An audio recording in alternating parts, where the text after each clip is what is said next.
పరిశుద్ధ నామానికి మహిమ కలుగును గాక. మీ అందరికీ ప్రభు అయినటువంటి యేసుక్రీస్తు వారి పేరట నా క్రిస్మస్ శుభాకాంక్షలు తెలియజేస్తున్నాను. క్రిస్మస్ ఎందుకు చేయాలి? ఇది పబ్లిక్ లో చాలా మంది అసలు క్రిస్మస్ ఎందుకు చేయాలి అనేటటువంటి థాట్ కలిగి ఉంటారు, ఆలోచనలు కలిగి ఉంటారు. కొంతమంది అయితే క్రిస్మస్ ని ఆచరించాల్సిన పని లేదు అంటారు, లేదంటే క్రిస్మస్ ని ఆ రోజున చేయకపోయినా పర్వాలేదు అంటారు. ఓకే, మంచిదే వారి వారి ఉద్దేశాలు. కాకపోతే క్రిస్మస్ నిజమైంది, క్రీస్తు పుట్టుక నిజమైంది. కానీ క్రీస్తుని క్రిస్మస్ రోజుని ఆరాధించడం కాకుండా మనందరం ప్రతిరోజు క్రీస్తుని ఆరాధించాలి. ఎందుకు ఆరాధించాలి? అసలు క్రిస్మస్ అంటే ఏంటి? ఇది పెద్దలను నియమించింది అయినప్పటికీ ఓల్డ్ టెస్టిమెంట్ లో గానీ న్యూ టెస్టిమెంట్ లో గానీ క్రిస్మస్ అనేటటువంటి మాట లేకపోయినప్పటికీ, ధర్మశాస్త్రంలో లేకపోయినప్పటికీ పబ్లిక్ లోకి ఈ మాట ఎలా వచ్చింది? వచ్చినటువంటి మాట నిజమే. క్రీస్తుని ఆరాధించడం కోసం క్రిస్మస్ అనేటటువంటి మాటను పెట్టడం జరిగింది. అప్పటి నుండి క్రీస్తుకు పూర్వము, క్రీస్తు శకము అనేటటువంటి ఒక చరిత్రాత్మకమైనటువంటి కార్యం కూడా రావడం జరిగింది. క్రీస్తు పుట్టుక ఒక చరిత్రాత్మకమైంది, ఒక ఆత్మ సంబంధమైంది కూడా, దాంతో పాటు నిజమైంది అని చెప్పుకోవాలి. నిజమైనది. అసలు క్రిస్మస్ అంటే అర్థం ఏంటి? Christ mass. క్రైస్ట్ అంటే యేసుక్రీస్తు ప్రభు వారు ఉన్నారు కదా, క్రీస్తుని క్రైస్ట్ అంటున్నాం. మాస్ అంటే ఆరాధన, అంటే క్రీస్తుకి ఆరాధన. క్రిస్మస్ మనం ఎందుకు ఆరాధించాలి? క్రీస్తుని చాలా మంది నిర్లక్ష్యం చేస్తున్నారు. క్రీస్తు పేరు పెట్టుకొని కూడా చాలా మంది క్రీస్తుని నిర్లక్ష్యం చేసేటటువంటి వాళ్ళు ఉన్నారు. క్రీస్తు పేరు కావాలి కానీ క్రీస్తుని ఆరాధించేటటువంటి వారు పొందువైపోయారు ఈ రోజుల్లో. మనం క్రీస్తుని ఎందుకు ఆరాధించాలి అనేటటువంటి విషయాన్ని పరిశుద్ధ గ్రంథంలో మనం చూద్దాం. పరిశుద్ధుడైనటువంటి లూకా సువార్త గ్రంథం 2వ అధ్యాయం 8వ వచనం నుండి 18వ వచనం వరకు మనం చూసినట్టయితే, పరలోకము నుండి వచ్చినటువంటి దేవదూతలు, ఈ సమాచారాన్ని తీసుకొచ్చినటువంటి దేవదూతలు, దానితో పాటు దేవదూతలతో పాటు దేవుని యొక్క మహిమ కూడా అక్కడ భూమి మీదకి వచ్చినట్లుగా, ఆ మహిమను చూసి గొర్రెల కాపులు భయపడినట్లుగా చూస్తున్నాం. దేవుని మహిమను చూస్తున్నాం, దేవుని దూతలను చూస్తున్నాం, గొర్రెల కాపులను చూస్తున్నాం. వీళ్ళు ఏం చేస్తున్నారు తెలుసా? దేవుని మహిమ పరచడం మనం చూస్తున్నాం, దేవుని ఆరాధించడం మనం చూస్తున్నాం. గొర్రెల కాపులు అక్కడికి వెళ్ళారు, యేసుక్రీస్తు ప్రభు వారి దగ్గరికి వెళ్ళారు. దేవదూతలు తెచ్చినటువంటి సమాచారాన్ని బట్టి శిశువుని చూడటానికి వెళ్ళారు, యేసుక్రీస్తుని చూడటానికి వెళ్ళారు. వెళ్ళినటువంటి వాళ్ళు అక్కడ ఆరాధిస్తున్నారు. మరొక చోట ఇదే విషయాన్ని మనం చూసుకుని ముందుకెళ్దాం. మత్తయి సువార్త 2వ అధ్యాయం 1 నుండి 15 వరకు చూసినట్లయితే, ఇందాక మనం చూసాం, ఆరాధించినటువంటి వాళ్ళు ఎవరు? దేవదూతలు ఆరాధించారు, తర్వాత గొర్రెల కాపర్లు ఆరాధించారు. ఇక్కడ జ్ఞానులు ఆరాధిస్తున్నారు. జ్ఞానులు ఆరాధిస్తున్నారు. ఎవరు? ఈ రోజున మనుష్యులే ఆరాధించడానికి అభ్యంతరపడుతున్నటువంటి రోజులుగా కనపడతా ఉన్నాయి. కానీ ఆ శిశువుని, ఆ యేసుక్రీస్తు ప్రభువుని అప్పుడే దేవాది దేవుని యొక్క సహాయంతో వచ్చినట్లుగా మనం చూస్తున్నాం. జ్ఞానులు ఎలాగొచ్చారు? దేవుని యొక్క సహాయంతో ఆ నక్షత్రాన్ని వెంబడిస్తూ వచ్చారు. ఇక్కడ గొర్రెల కాపులు అక్కడ దగ్గరికి వెళ్ళి శిశువు దగ్గరికి వెళ్ళి శిశువుని ఆరాధిస్తున్నారు, శిశువుకు నమస్కారం చేశారు. ఎవరి సహాయంతో చేశారు అంటే దేవుని యొక్క సహాయంతో దూతలు వచ్చారు. దూతలు చెప్పినటువంటి మాటను బట్టి పొత్తిగొట్టలతో చుట్టబడి ఉన్నటువంటి ఆ శిశువును చూసి వాళ్ళు నమస్కారం చేసినట్లుగా, ఆరాధించినట్లుగా మనం చూస్తున్నాం. ఇంకా ఎక్కడ యేసుక్రీస్తు ప్రభు వారు ఆరాధనకు పాత్రుడని మనం చూద్దాం. రోమీయులకు రాసిన పత్రిక 9వ అధ్యాయం 5వ మాటలు మనం చూసినట్లయితే, శరీరమును బట్టి క్రీస్తు వీరిలో పుట్టెను, ఈయన సర్వాధికారి అయిన దేవుడై ఉండి నిరంతరము స్తోత్రార్హుడై ఉన్నాడు. ఆమేన్. ఈయన ఎవరంట? సర్వాధికారి అయిన దేవుడు అని బైబిల్ సెలవిస్తూ ఉన్నది. ఎవరంటే ఆయన? యేసుక్రీస్తుని. ఎందుకు? చాలా మంది ఈ రోజు కూడా ఆయన ఒక మనిషి కదా, భూమి మీద రక్త మాంసములతో పుట్టాడు కదా అని అంటారు. ఇక్కడ బైబిల్ ఏం సెలవిస్తూ ఉన్నది? సర్వాధికారి అయినటువంటి దేవుడు. ఈ అధికారం ఎలాగుంది? సర్వాధికారం ఎవరి చేతిలో ఉంది?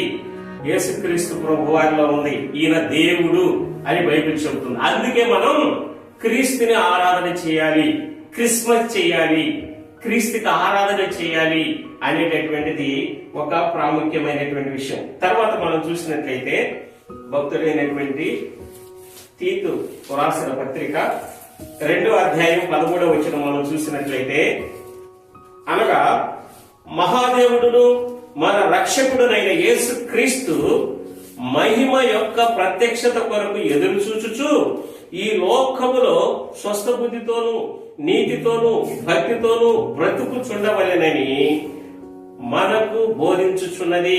ఈ వాక్యం ఏం బోధించుచున్నదంట? యేసుక్రీస్తు ప్రభు వారి యొక్క ప్రత్యక్షత కొరకు మనం స్వస్థ బుద్ధితో కాచుకుని ఉండాలని ఇక్కడ బైబిల్ చదివిస్తుంది. ఎందుకు ఆయన కొరకు కనిపెట్టి ఉండాలంటే అదే వచనం మనకు చూపిస్తూ ఉన్నది. అనగా మహాదేవుడును మన రక్షకుడును యేసుక్రీస్తు ప్రభు వారు ఎవరంట?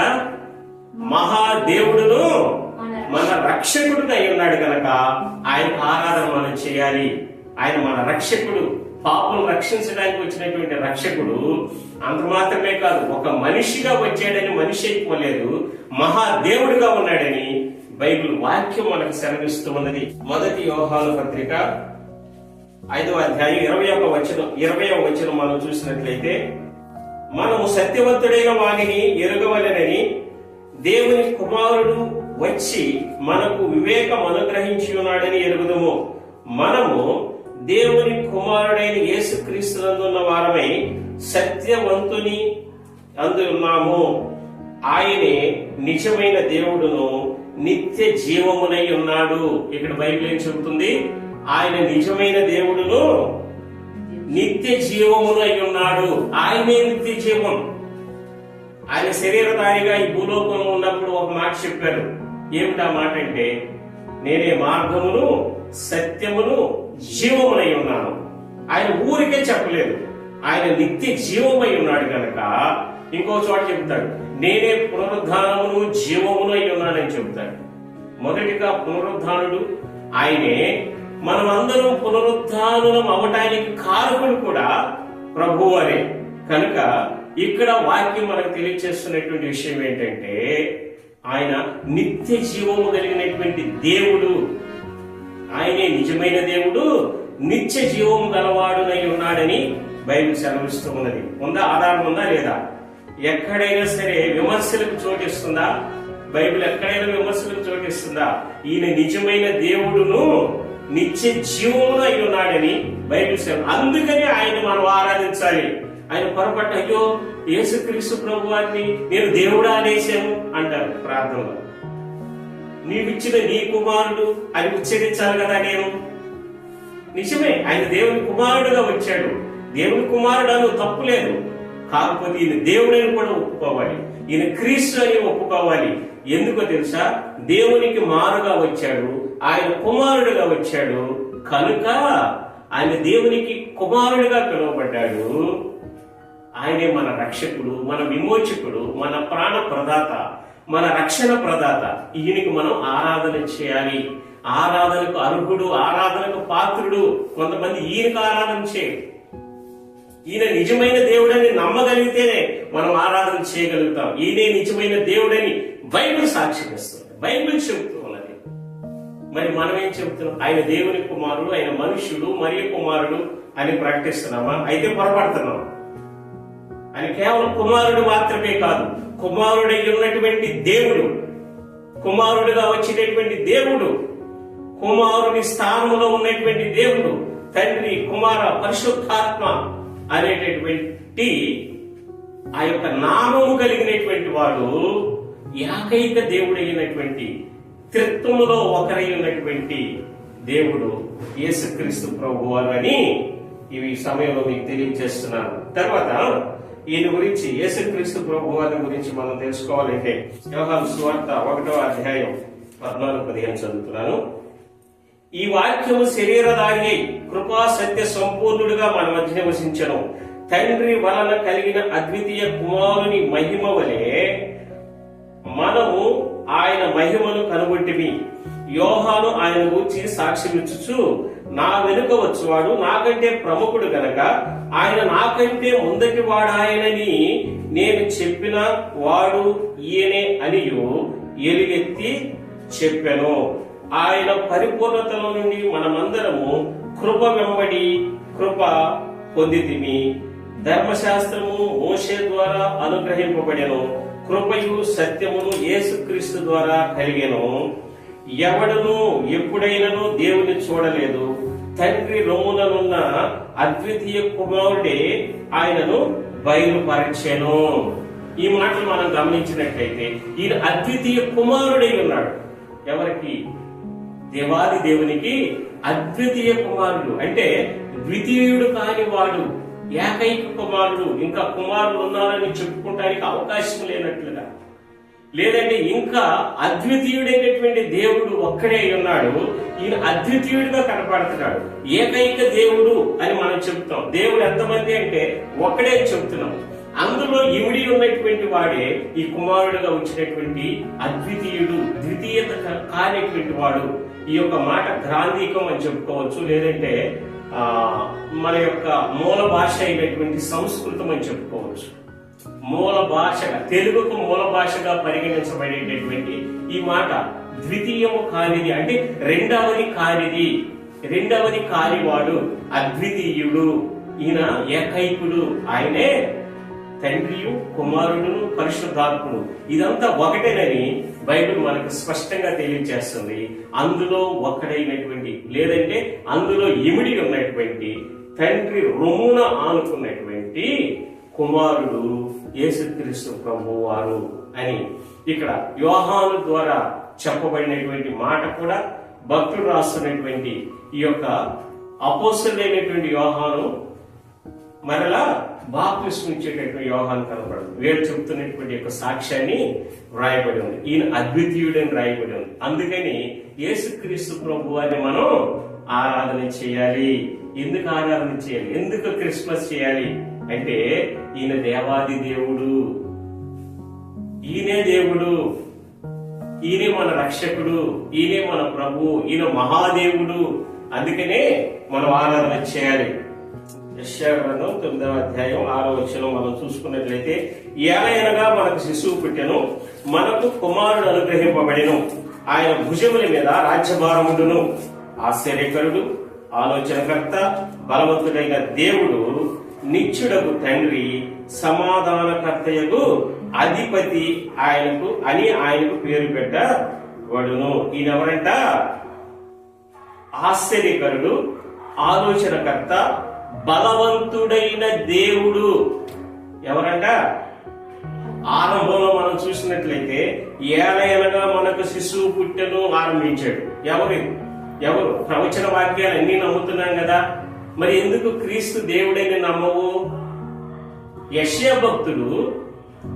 భక్తుడు ప్రవచిస్తున్నాడు. యెషయా భక్తుడు ప్రవచించిన ప్రవచనాలన్నీ జరిగినాయి, ఇంకా జరగవలసినవి ఉన్నాయి. అందులో ఒక మాట, జరిగిన మాట, యేసుక్రీస్తు ప్రభు వారిని గురించి నెరవేర్చబడినటువంటి యొక్క ప్రవచన వాక్యము నమ్ము. ఈ మాట ఏంటో తెలుసా? ఏలయనగా మనకు శిశువు పుట్టెను అని అక్కడ ఆశ్చర్యకరుడు, ఆలోచనకర్త, బలవంతుడైన దేవుడు ఈ మాటను ఉపయోగించాడా లేదా? బలవంతుడైన దేవుడు, నిత్యుడగు తండ్రి, సమాధానకర్త యగు అధిపతి అని అతనికి పేరు పెట్టబడును. అంటున్నాడు. ఎవరికి పేరు పెట్టబడును అంటే ఎవరికి పేరు ఆ శిశువుకి పేరు పెట్టబడును. ఎవరి శిశువు? యేసుక్రీస్తు ప్రభు వారే ఆ శిశువుగా వచ్చారనమాట. ఆ శిశువుకి పెట్టేటటువంటి పేర్లు ఇవి. ఈయనెవరంట? నిత్యుడగు తండ్రి, సమాధానకర్త, బలవంతుడైన దేవుడు. ఉందా లేదా? అందుకని ఆరాధించాలి. ప్రకటన గ్రంథం 5వ అధ్యాయం 9వ వచనం నుండి 14వ వచనం వరకు మనం చూసినట్లయితే, యోహాను చేత బాప్తిస్మం ఇచ్చేటటువంటి యోహాను చేత అదిగో లోక పాపములను మోసుకొని పోవటానికి వచ్చి ఉన్నటువంటి దేవుని గొర్రెపిల్ల అని ఏ గొర్రెపిల్లను గురించి యోహాను ప్రకటించాడో అదే గొర్రెపిల్ల ఇక్కడ ప్రకటన గ్రంథంలో పరలోక రాజ్యంలో కనపడుతూ ఉన్నదన్నమాట.